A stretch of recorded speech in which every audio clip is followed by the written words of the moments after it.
You'll have to put... No one's sitting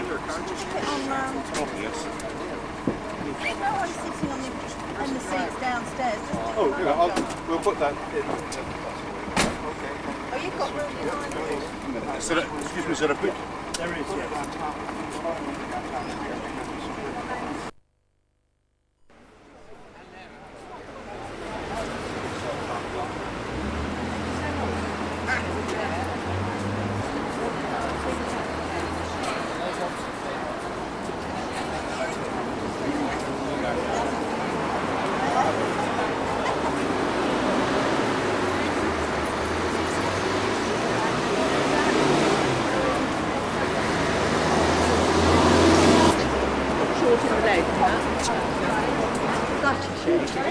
Thanks so much. There's been so much involved.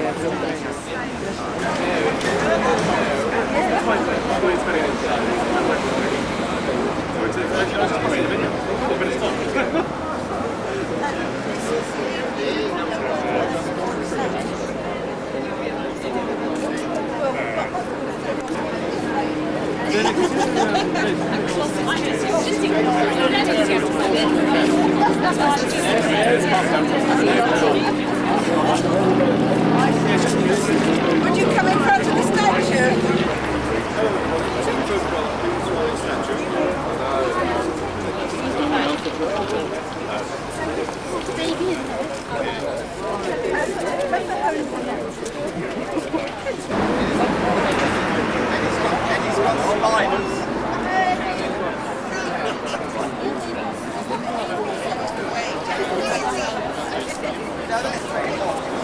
I've got some euros,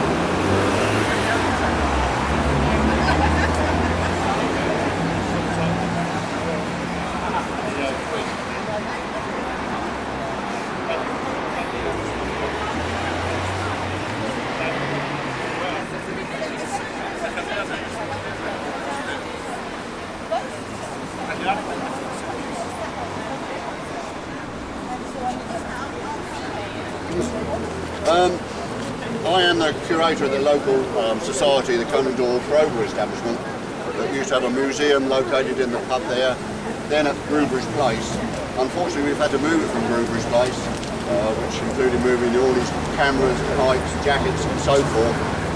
They were getting damp at Groombridge, so they're in storage at the present time, so the display you'll see at Groombridge is nothing to do with the establishment whatsoever. They cheekily copied a lot of our photos, so they're on display. Going back to the statue though, in 1992-ish, Malcolm Payne, my predecessor, who passed away in 97, did suggest a statue in Crover to Conan Doyle. It wasn't taken up by anybody.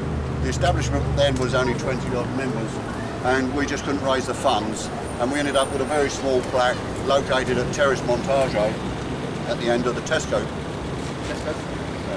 Waitrose store. We moved on a bit to about 1995 when Malcolm again suggested to the then town clerk of the local council that we must have a statue in Crover. We must remember its most famous son. The council took it up and set up something to raise funds, which wasn't very successful. A trust was then set up to try and raise funds, and that was all their function was. We did a lot of publicity, a lot of brochures went out, various societies were asked if they could to put some money into it, and after many meetings at the town hall, we couldn't raise the required 46,000 for this statue. But it was during my time on the trust, trying our hardest to get this money, failing, getting no's from very nearly every quarter that we went to, that I met Tony Howlett. I spent many meetings with Tony, not disagreeing, because he had a hell of a lot of input into this statue. And I have very fond memories of Tony, once a month meeting. When I walked in the room, hello my dear boy, how are you? And, you know, that was Tony. And I should never forget him for that. And, you know, great man. But as I said, we couldn't raise the money. So the council then took it over again. They put up a lot of money, associated newspapers, which the Daily Mail is part of, and of course Conan Doyle was connected with the Daily Mail in his career, came up with a lot of money. The London Society, the Poor Folk on the Moor, the Northernmost Graves, many other societies in this country and abroad, private contributions from members of other societies. We finally got the money and the statue was commissioned. It was commissioned by local artist, sculptor, David Cornell, who used to live just over the back here, to do the statue. He first made a maquette, a small statue, which was, and still is I think, available for sale. This was then sent to Dame Jean. After a couple of changes that she wanted to be done, make him a little bit broader, a little bit taller, he did another maquette and Jean accepted this. Fortunately, it was in 1997, and unfortunately, Dame Jean never saw the finished article. In about 2000, David did start the statue in a foundry in Braintree in Essex. We went up and had a look at it, see how it was coming along. It was coming along perfectly. Very happy with it. And the council agreed on the date for 14th of April 2001 will be the day to unveil it. Not a day like today for those of you here who were there and unveiled it. Very cold. But the statue was unveiled on the 14th of April by Mrs. Georgina Doyle, and I think they went off fairly well, except for the weather, and there was a buffet and whatever down the road in the marquee. The statue has been vandalised a few times. Within 3 days of it being unveiled, we were awoken to be told that your statue is dressed in a t-shirt, a blonde wig, lipstick and a red and white traffic cone on its head. And then again, May of that year again, a hat.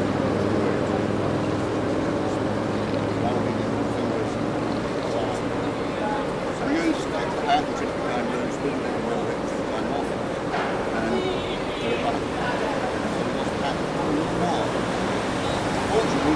that's the brief introduction to that. Well, the council have done nothing outside the town regarding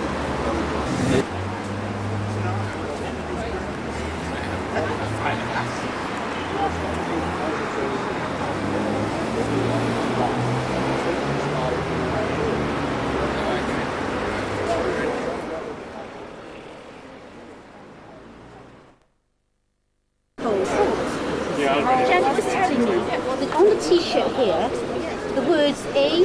Combs on.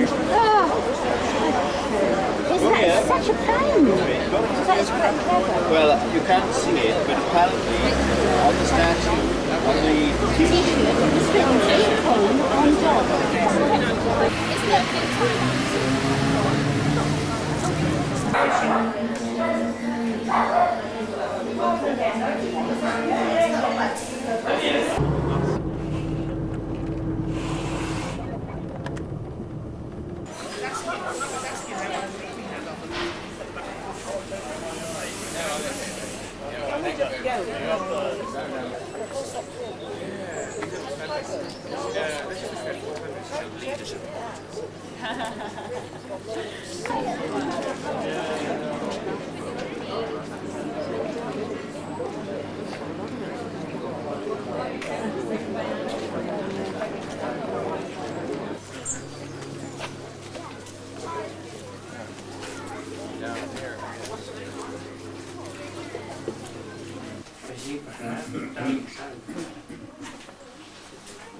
It is a crowd, though. Yes.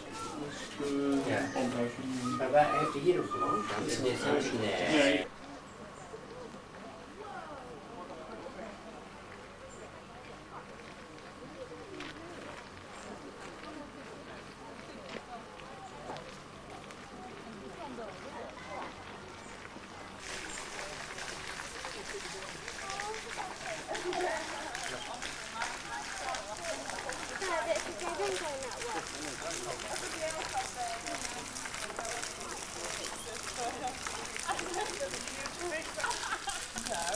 Even eens aan dat oor.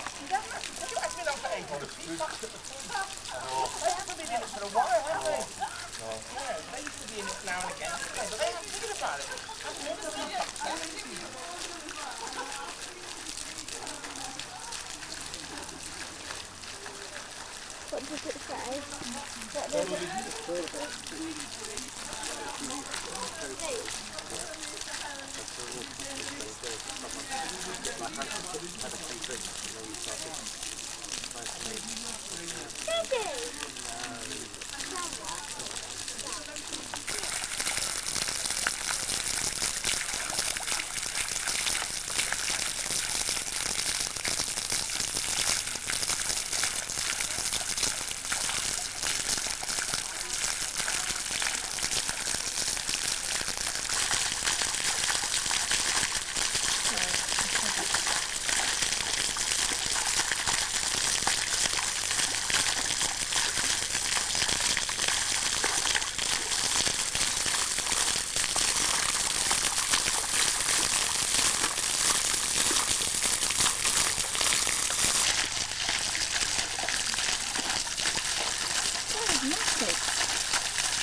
Lovely, isn't it?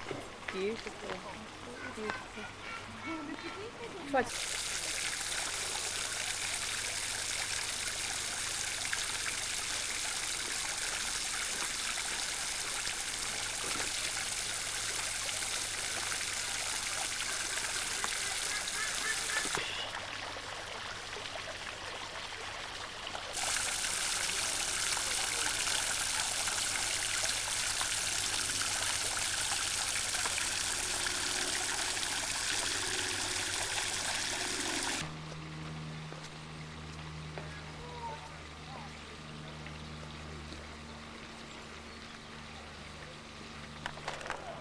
And there's Jack walking up the bowling alley. This is actually called the bowling alley, Jack.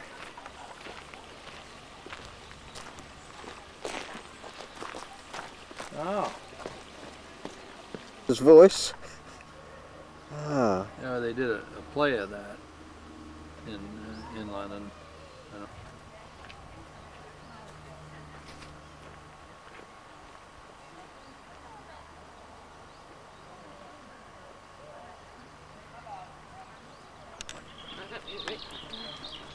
You're being followed. Yes, being followed.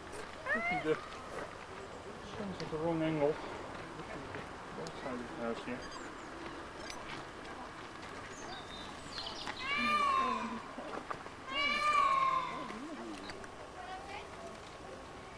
Okay, Jack, if you want to.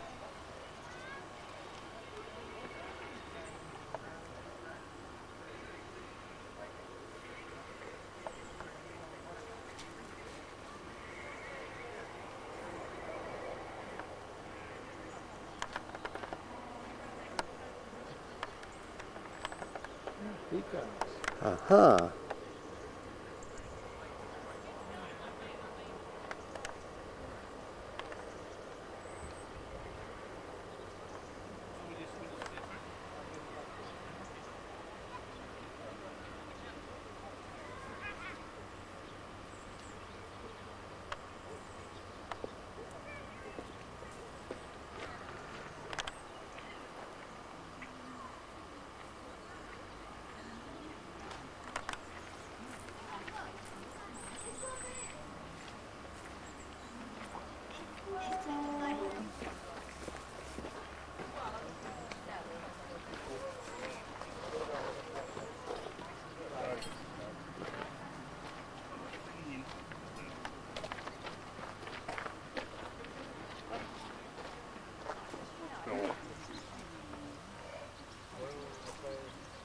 Yeah,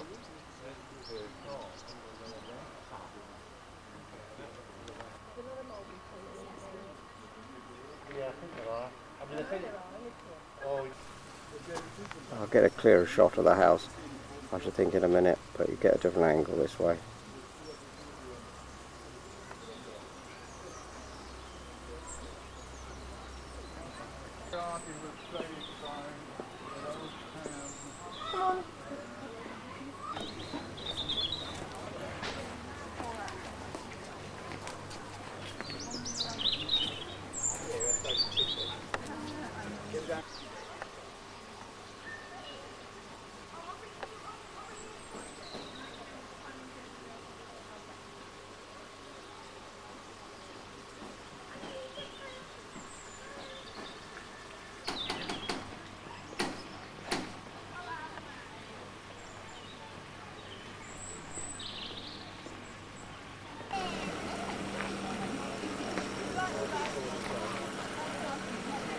Boat sails every 10 minutes.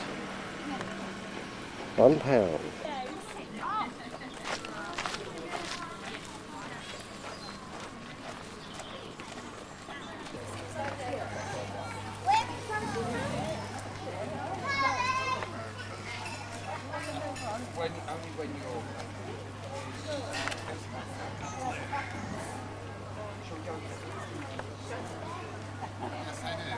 That should have been where we had our honeymoon.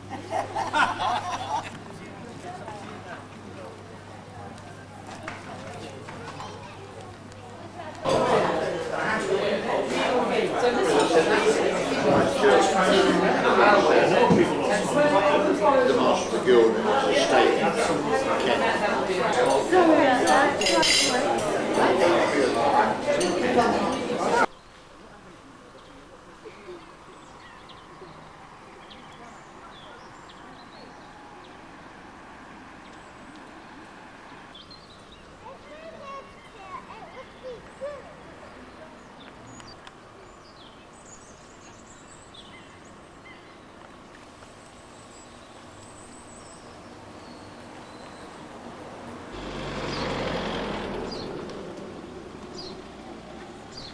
And he hits the end of the box with both feet. And he comes out like a rocket.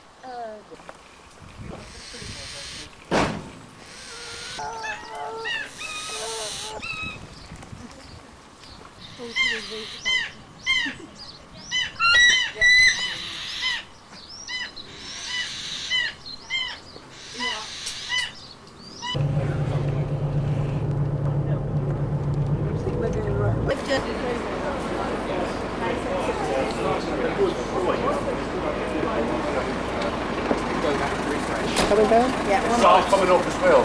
One more to go. There's salt coming off. no problem. Thanks very much.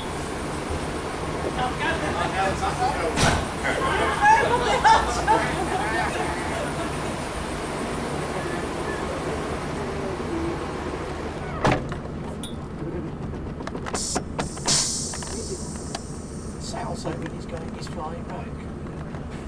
yeah, they're staying up in London, in Paddington, for It's a big place. antique shops.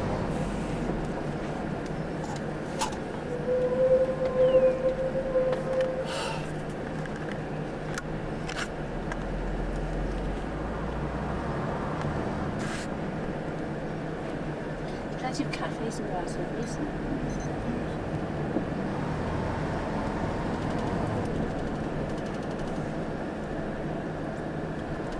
I love that.